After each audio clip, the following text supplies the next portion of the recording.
Pozdrav Tigri, u današnjem tutorialu ću vam pokazati kako napraviti ekranu prvi epizod. I krenemo. Prvo ću vam pokazati kako napraviti to. Jer to vam mnogo znači. Mislim, evo imam 3 pšenice, 2 jajeta, 1 šećer i 3 mlijeka. Ovako stavite ovako sam stavio. Ide 2 šećera, izvijek. Ide 1 jaje, 2 šećera. Znam da je to. Dobro, to napravimo sve što je moguće, pa onda idemo na. Drugo što je potrebno, trebam bundeva,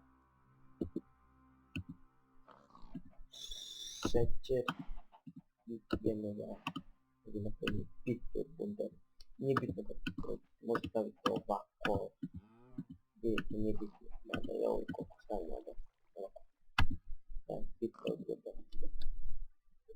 Treća stvar, kako da napravite kolač, to vam je prosto, samo, stvari, lako je napraviti, samo teško naći, kakao zrenje, ne znam se kakao, i evo, dobijete čak 8 kolačića, to je mnogo. Teo sam da vam kažem za,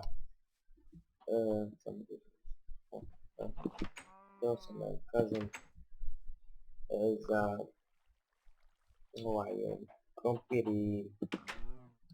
krompir i šangarepu, da. Teo sam kažem da ne morate kopiti, samo treba da nađete ono selo, znate da živaju i oni seljaci. Gledajte šta je krompir. To da ne pokupuje. Samo krompir i raste kupa. Moram krompirati još mnogo da pisao. Dobro, dobili smo šangarepu, čim dobijemo prije samu selu. Znači imate tamo kod njih u selu, možda ih pokradete kako ćete, ja sam je uzeo. Mnogo sam malo uredio sad. Uzeti krompir. Mislim da se krompir beše može dopeče, da, mislim da može se peče krompir. Koliko je, dobili smo i otme. Krompir može jediti ovako. Tortu ne možete jediti ovako. Možete samo da stavite pa onda ovako da jedite. Mada ja nisam trenutno gladan. Ali jedete, na primjer stavili ste sad na stol, nisam ovo tako. I samo držite desni klik ovako. Desni klik, ne levi. Levim dio uništiti. Levim dio uništiti ili ništa ne vidjeti. Desni klik. Ne imamo samo krompir.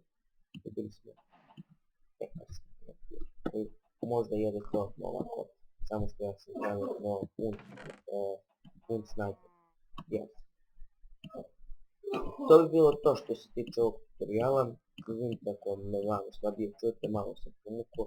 Eto, rekao sam kako da nađete šangarepu, rekao sam da bundevu šta vam služi čak. A bundevu možete još tu, možda vam služi bundeva još za ovaj, kad vas napada onaj enderman, stavite na glavu. To bi bilo to što se tiče ovog tutoriala, pozdrav je posljednja epizoda, a ne, tako da više ne čekajte to vidjeli.